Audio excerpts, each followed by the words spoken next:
우리 하나님 말씀 신명기 28장 36절에서 57절까지 말씀입니다. 신명기 28장 36절에서 57절까지 말씀을 교독해서 읽도록 하겠습니다. 여호와께서 너와 내가 세울 내 임금을 너와 내 조상들이 알지 못하던 나라로 끌어가시리니 내가 거기서 목석으로 만든 다른 신들을 섬길 것이며 여호와께서 너를 끌어가시는 모든 민족 중에서 내가 놀람과 속담과 비방거리가 될 것이라. 내가 많은 종자를 들에 뿌릴지라도 메뚜기가 먹음으로 거둘 것이 적을 것이며 내가 포도원을 심고 가꿀지라도 벌레가 먹음으로 포도를 따지 못하고 포도주를 마시지 못할 것이며 내 모든 경내에 감람나무가 있을지라도 그 열매가 떨어짐으로 그 기름을 내 몸에 바르지 못할 것이며 내가 자녀를 낳을지라도 그들이 포로가 되므로 너와 함께 있지 못할 것이며 내 모든 나무와 토지 소사는 메뚜기가 먹을 것이며 너희 중에 우고하는 이방인은 점점 높아져서 내 위에 뛰어나고 너는 점점 낮아질 것이며 그는 내게 구워줄지라도 너는 그에게 구워주지 못하리니 그는 머리가 되고 너는 꼬리가 될 것이라. 내가 내 하나님 여호와의 말씀을 청종하지 아니하고 내게 명령하신 그의 명령과 규례를 지키지 아니하므로 이 모든 저주가 내게 와서 너를 따르고 내게 이르러 마침내 너를 멸하리니 이 모든 저주가 너와 내 자손에게 영원히 있어서 표징과 훈계가 되리라. 내가 모든 것이 풍족하여도 기쁨과 즐거운 마음으로 내 하나님 여호와를 섬기지 아니함으로 말미암아 내가 줄이고 목마르고 헐벗고 모든 것이 부족한 중에서 여호와께서 보내사 너를 치게 하실 적군을 섬기게 될 것이니 그가 철멍에를 내 목에 메워 마침내 너를 멸할 것이라. 곧 여호와께서 멀리 땅끝에서 한 민족을 독수리가 날아오는 것 같이 너를 치러 오게 하시리니 이는 내가 그 언어를 알지 못하는 민족이요 그 용모가 흉악한 민족이라. 노인을 보살피지 아니하며 유아를 불쌍히 여기지 아니하며 내 가축의 새끼와 내 토지의 소산을 먹어 마침내 너를 멸망시키며 또 곡식이나 포도주나 기름이나 소의 새끼나 양의 새끼를 너를 위하여 남기지 아니하고 마침내 너를 멸절시키리라. 그들이 전국에서 내 모든 성읍을 애워싸고 내가 의뢰하는 높고 견고한 성벽을 다 헐며 내 하나님 여호와께서 내게 주시는 땅의 모든 성읍에서 너를 애워싸리니 듣고 내게 에워싸이고 맹렬한 공격을 받아 곤란을 당함으로 내 하나님 여호와께서 내게 주신 자녀 곧 내 몸의 소생의 살을 먹을 것이라. 너희 중에 온유하고 연약한 남자까지도 그의 형제와 그의 품의 아내와 그의 남은 자녀를 미운 눈으로 바라보며 주지 아니하리니 이는 내 적군이 내 모든 성읍을 애워싸고 맹렬히 너를 쳐서 곤란하게 함으로 아무것도 그에게 남음이 없는 까닭일 것이며 또 너희 중에 온유하고 연약한 부녀 곧 온유하고 연약하여 자기 발바닥으로 땅을 밟아보지도 아니하던 자라도 자기 품의 남편과 자기 자녀를 미운 눈으로 바라보며 자기 다리 사이에서 나온 태와 자기가 낳은 어린 자식을 남몰래 먹으리니 이는 내 적군이 내 생명을 애워싸고 맹렬히 쳐서 곤란하게 함으로 아무것도 얻지 못함이리라. 아멘. 예전에 사역을 마치고 집에 들어갈 때 검은색 봉다리에 아이스크림 몇 개를 사서 들어갔던 적이 있습니다. 아직 막내는 태어나지 않았었고요. 저희 첫째와 둘째가 어렸을 때 제가 몇 번 아이스크림을 사서 집에 이렇게 들어가니까 어느새 저희 아이들이 제가 오기만을 기다리면서 문 앞에 앉아 있었습니다. 그러니까 처음에는 아빠를 반겨주다가 시간이 점점 지나면서 제 손에 들려 있는 검은색 봉다리, 더 정확하게는 그 안에 있는 아이스크림을 저희 아이들이 기다리곤 했습니다. 그러니까 아직 어려서 아이스크림의 발음을 다 할 수는 없었고 아이스, 아빠 아이스. 계속 저한테 이제 제가 집에 들어오면 아빠 아이스 가져왔어? 막 그러면서 이 아이스라는 표현을 했던 기억이 납니다. 너무 사랑스러운 눈으로 아빠의 얼굴을 바라보는 것이 아니라 저의 손을 이렇게 바라보고 있었어요. 검색 봉다리가 있나 없나. 그 안에 아이스크림이 있나 없나 그것을 바라봤던 것이죠. 그런데 그래도 너무 예쁘고 그래도 너무 사랑스러웠습니다. 그런데 우리 아이들의 이런 모습을 보면서 한편으로는 저의 모습이 보이곤 했습니다.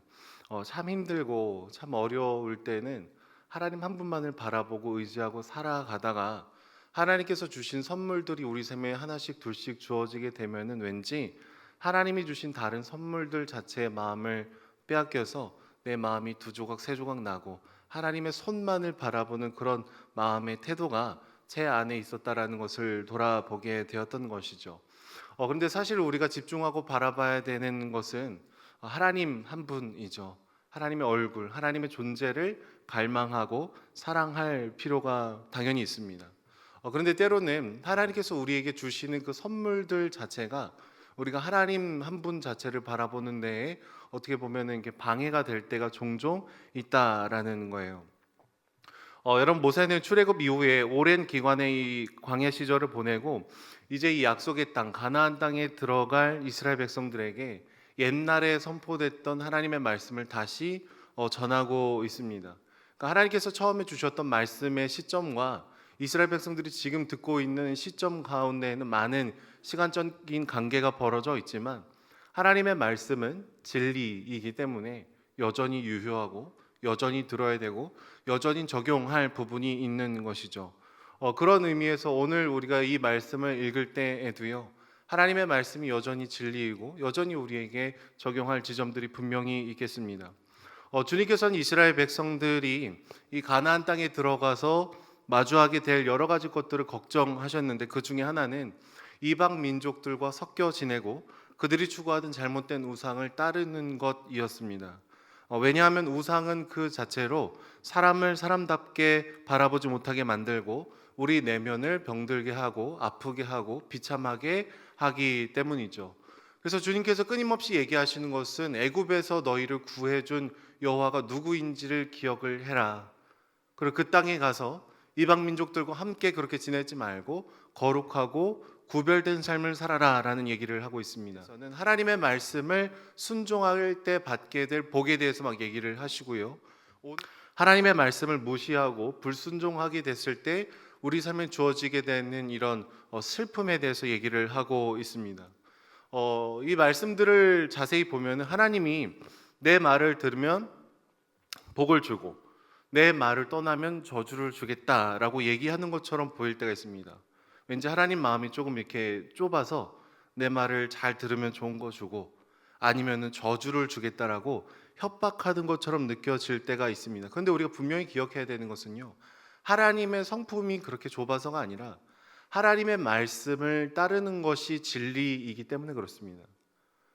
하나님의 말씀을 벗어나면 아주 자연스럽게 우리가 스스로 비참해지고 황폐해지고 우상이 우리 안에 들어올수록 우리가 선택했지만 우리가 그 저주와 잘못된 것들을 스스로 환영하게 되었다라는 것이죠.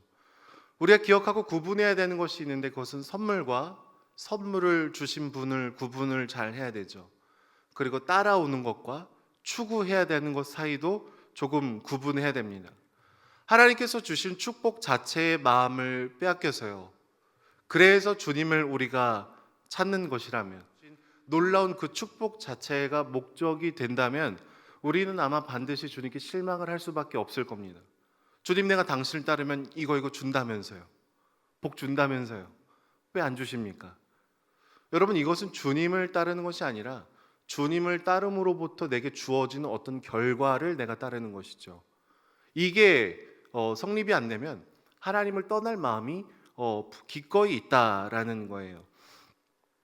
결국 신명기 말씀 가운데 하나님께서 말씀하시는 것은요. 어떠한 것이 주어질 것이기 때문에 그래서 나를 따라라가 아니라 그저 하나님을 따라야 된다라는 거예요. 우리의 삶을 주관하시고 우리를 지키시고 우리를 붙드시는 분이 주님이기 때문에 하나님 한 분을 따르는 것이 옳기 때문에 우리가 가야 되는 것이지 사람 요거 주십시오. 적어 주십시오. 그래서 내가 당신을 따르겠습니다. 여러분 이게 아니라는 거예요. 하나님께서 얘기하시는 것은 나밖에 없다. 참된 진리 가운데로 너희를 가장 사람답고 가장 아름답게 인도할 존재는 유일한 길이 나밖에 없다라는 것을 이 신명기의 긴 말씀을 통해서 지금 얘기를 해주고 있는 것이죠.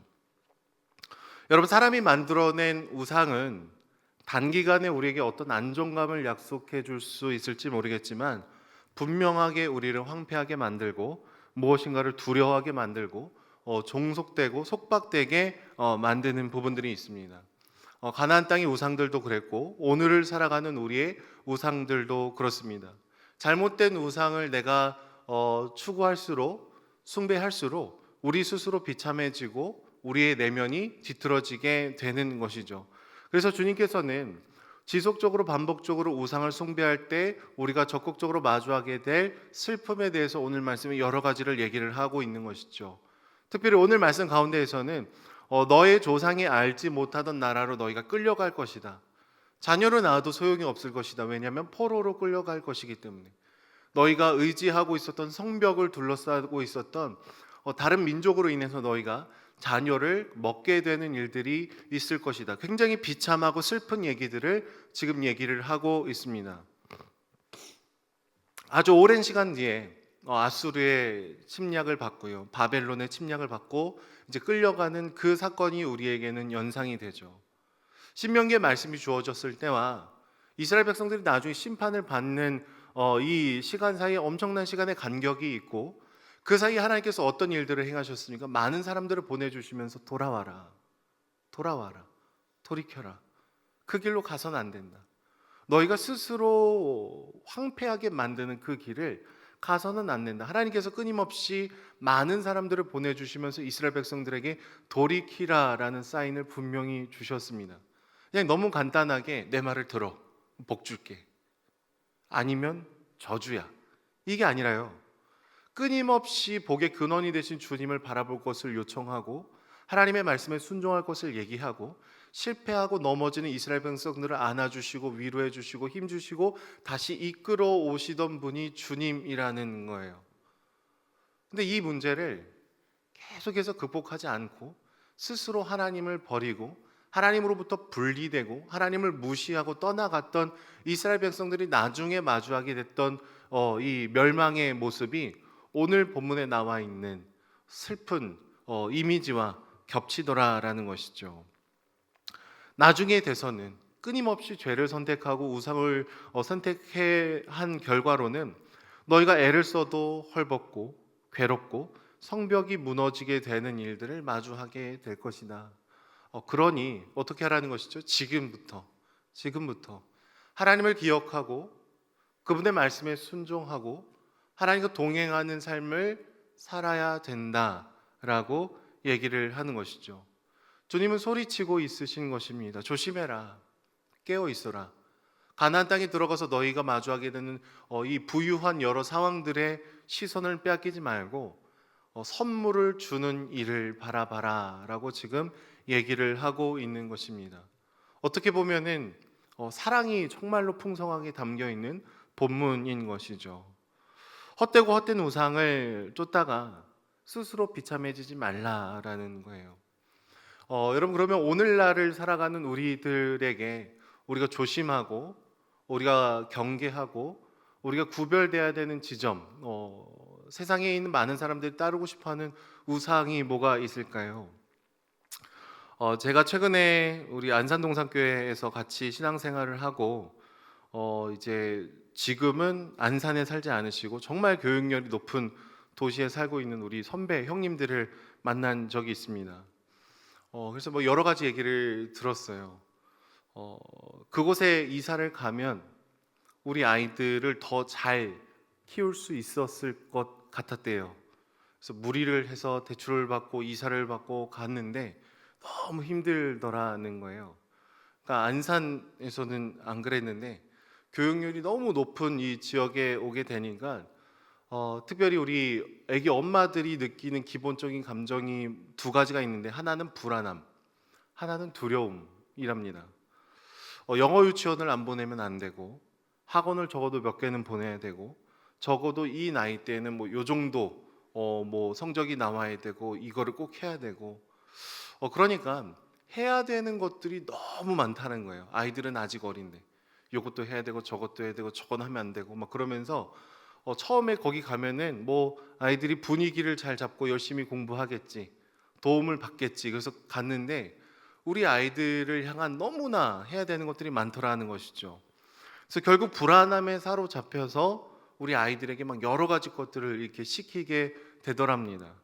학원을 여러 군데 뭐 돌리고, 아이들이 학원을 계속해서 다 가는 사이에 엄마들은 어디에 있을까요? 카페에 다시 모인답니다. 카페에 다시 모여갖고 서로의 아이를 막 비교하고 남편을 비교하고 없는 것에 집중하고 불안해하고 막 그러면서 불안함이 막 증폭이 된대요. 결국 아이들한테 얘기를 해요. 이거 다 너희를 위한 거야. 엄마 아빠가 정말 힘들게 돈 벌어서 지금 학원 보내는 거야. 실제로 많은 재정을 쓰면서도 사실 부모나 아이나 기쁘고 평안하고 배움의 기쁨을 알아가고 행복하기보다 힘들고 두렵고 불안한 마음이 계속해서 커지더라라는 것이죠. 우리는 그렇게 여러분 두려움에 끌려가기 시작하고 무엇인가에 속박되기를 선택합니다. 그러면서도 이것이 옳은지 틀린지에 대한 근본적인 질문을 던지지 못한 채 다른 사람이 달리니까 나도 달려야 될 것 같은 그런 불안함에 끌려가게 되는 것이죠. 여러분 기억을 해야 되는 것은요, 오늘날의 우상은 좋은 것들입니다. 좋은 거예요. 자녀 교육 좋은 거고, 뭐 돈 좋은 거고, 안정감 다 좋은 거잖아요. 근데 이 좋은 것을 그저 이제 좋은 것들 중에 하나로 내버려 두는 것이 아니라 궁극적인 것으로 격상을 시켜요. 자녀 교육에 실패하면 우리 아이의 인생이 망할 것처럼, 우리 아이가 요 나이 때 요거 안 하면 정말 두려워질 것처럼, 그렇게 되면은요 우리가 두려움에 사로잡히게 되는 것이죠. 그런데 여러분 분간이 잘 되지 않습니다. 좋은 것들 중에 하나를 내가 너무 좋아하기 시작한 것이기 때문에, 목사님 뭐 자녀 교육이 나쁜 겁니까? 학원 뭐 하나 두 개 더 보내는 게 나쁜 겁니까? 여러분 그것 자체가 나쁘다는 게 아니라 그것에 우리의 영혼을 건다라는 것이 나쁜 겁니다. 그게 우상이라는 거예요. 발견하기가 어렵다라는 것이죠. 그런 의미에서 우리는 가나안 땅에 들어가기 전에 하나님께서 조심해라, 조심해라, 나를 바라봐라, 나만 의지해라 라고 얘기해 주셨던 오늘의 말씀, 그렇지 않을 때 너희가 스스로 포로가 되고 끌려가게 되고 스스로를 황폐하게 만들게 될 것이라는 이 여러 가지 얘기들을 하셨던 이 말씀은 오늘을 걸어가는 우리들에게도 분명히 필요한 말씀이더라라는 거예요. 저 안에 사랑하는 여러분, 우리 각자가 어떤 것을 두려워하고 어떤 것을 불안해하고 어떤 것에 끌려가는지를 오늘 이 새벽에 주님께 물어보는 시간들이 되기를 소망합니다. 우리의 두려움과 우리의 불안함과 때로는 갑자기 터져나오는 나의 분노 속에 우상이 있을 가능성이 있습니다. 그래서 오늘 이 새벽에 기도할 때 하나님, 내가 정말로 이 세상의 풍조를 따르지 않기를 원합니다. 공중의 권세 잡은 자를 따르지 않기를 원합니다. 정말 나의 영혼을 당신 안에서 찾고 당신을 더 깊이 사랑하는 내가 되게 해달라고 우리가 그렇게 기도하고 구체적으로 나의 내면을 파고 들어갈 때 다시금 하나님 한 분을 우리가 더 깊이 바라보게 되는 것이죠. 하나님을 섬기면 더 많은 것을 주시기 때문에, 그래서 우리가 주님을 찾는 것 아니라 주님은 여전히 나의 주인이셔서 주님 한 분을 그저 바라보고 사랑하는 저와 여러분들이 되시기를 축복합니다. 기도하겠습니다. 사랑해 주님 감사합니다. 늘 불안해하고 늘 두려워하고 다른 것에 시선을 빼앗기는 것이 우리들의 모습일 때가 참 많지만, 그러나 주님 우리에게 소리치시고 외치시며 하나님 한 분을 바라보라는 말씀을 해주시니 주님 감사합니다.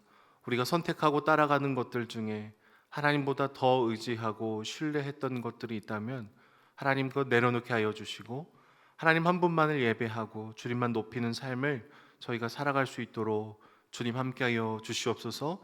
하나님과 함께하는 복과 하나님의 임재를 사랑하는 그 마음이 우리 안에 부어지게 하여 주시고 우리의 삶을 날마다 친히 인도하여 주시옵소서.